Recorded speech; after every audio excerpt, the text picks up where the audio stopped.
So I'm filming this. It's about 10 in the morning on September 11th, 2021. Uh, 20 years ago, I know everybody remembers where they were. I was at work, as most of you were, in an office building that overlooked the runway at the Portland International Jetport, where two of the assholes that hijacked Flight 11 had taken off for Boston just a couple hours before. And now, as we're coming up right about on the time that Flight 93 would have crashed into that field in Pennsylvania. And yeah, I don't really know what to say. There's not going to be any beer. It's First of all, it's 10 in the morning. Second of all, it just doesn't seem appropriate. So what I'm going to do today is just talk about the license plates that would have been in use in New York and Pennsylvania and Virginia in September of 2001. So a little bit different episode, but it seems appropriate. It's just dumb coincidence that it's the 20th episode I'm filming. But anyway, we'll get right to it. So New York, in 1986, they released a plate that even people that aren't familiar really with license plates remember. Statue of Liberty plate, iconic, just one of the most iconic U.S. license plate designs that you can think of. This was introduced in 1986, as I said. This was still valid in September of 2001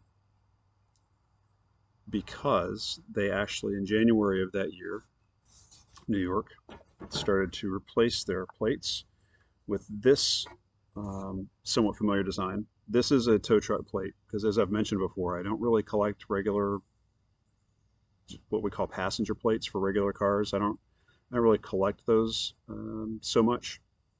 This one was actually, I got this from an acquaintance, and I didn't have a Statue of Liberty plate in my collection, and I thought that I should, so I kept this one. That's why I have this.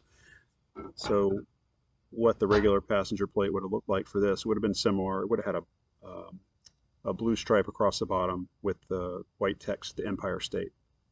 It would have had 3 letters, this separator, and then 4 numbers. And interesting thing about this plate is, obviously, like I said, it was released in January of 2001. All of the the Statue of Liberty plates would have been replaced by the end of 2002, so both of them were still on the road. It's interesting to look at the design of the cityscape there, where the Empire State Building is very prominently featured, but the World Trade Center towers are not.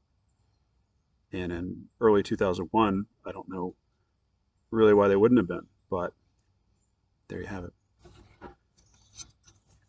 So in Virginia, and again, I don't usually collect regular car license plates, or what we call optional graphic issues, which are the plates with all the different designs that honor the different causes and organizations and whatever that you can order for an extra cost in just about every state.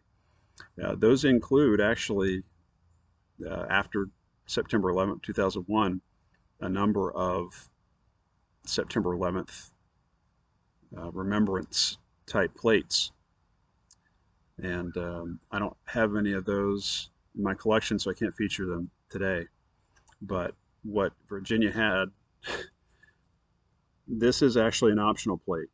The regular Virginia license plate would have been exactly like this if you just stripped out any of the graphic from the background. It would have just been a white background, same format, same exact typeface and color for the Virginia. The reason I have this optional plate is just because it's one of my favorites. And drivers in Virginia agree, this is actually the most popular optional license plate in Virginia. It's the Mountains to the Seashore plate, I think is what it's called. This is supposed to be the sea here. So, I mean, this plate has been around since 1992. It was very early graphic plate. Now there are just hundreds of them everywhere. But back in 1992, there weren't that many. This is an early one. Still one of my favorites. And this would have been on the road also on September 11th, 2001, along with its regular counterpart, which, like I said, has no graphic at all, just white with the blue. And that's been a Virginia staple really since the late 1970s. Their regular plates have been, you can just say they're just really functional. There's something to be said for that. A lot of optional license plates now, they're hard to read, which seems to be totally against the one job that a license plate has. Pennsylvania in September 2001 was also in the midst of a plate changeover. This is actually a truck plate. I've already explained, I don't have a regular passenger version of this plate. These were being replaced. The new plate, which I'll show you in a second, was issued actually in late 1999, but it took them about 3 years to do the changeover. So the regular passenger plate just would have said Keystone State, and it would have had 3 letters, 4 numbers, and would have had a little keystone separator, which you're going to see in a second. So it would have looked just like this. It just would have had a couple of different details. And the passenger plate, which is actually a gift from a friend of mine, this is what the new plate would have looked like in 2001. And Pennsylvania was actually the very first state to put a website address on their license plate. It's very common now, but back then in 1999 it was not. This was it. So Pennsylvania plates today look very similar. They've tweaked the design. The website is visitpa.com, and so the bar at the top, it's not a fade anymore on either the top or the bottom. It's just a solid blue block and solid gold block here, and that's it. So I guess the only thing I'm going to add is, I mean, it's just a beautiful day today. You can remember what the day was like. I have very, very clear memory of driving to work that morning and marveling at just what an absolutely beautiful day it was. And a lot of you remember that too. And it's just the same today. I look up and there's not a cloud in the sky. It's just a absolutely wonderful temperature. And then the other thing I want to add is, obviously we got to remember, 2,977 victims. 340 of those were firefighters, 72 were law enforcement officers. All those people woke up that day, they had no idea. They just, you wake up on a day like this, and even now, 20 years later, when the threat of terrorism is still real, you understand it can happen. You wake up and you can't even imagine.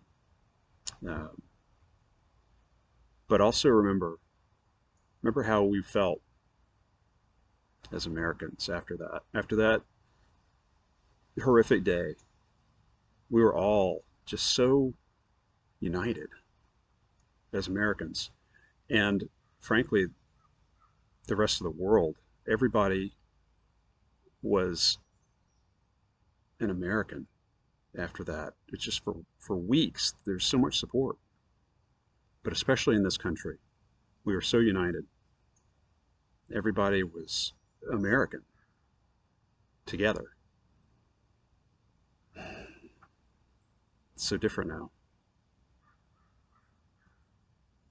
Anyway, that's all I got. I can't do this day justice.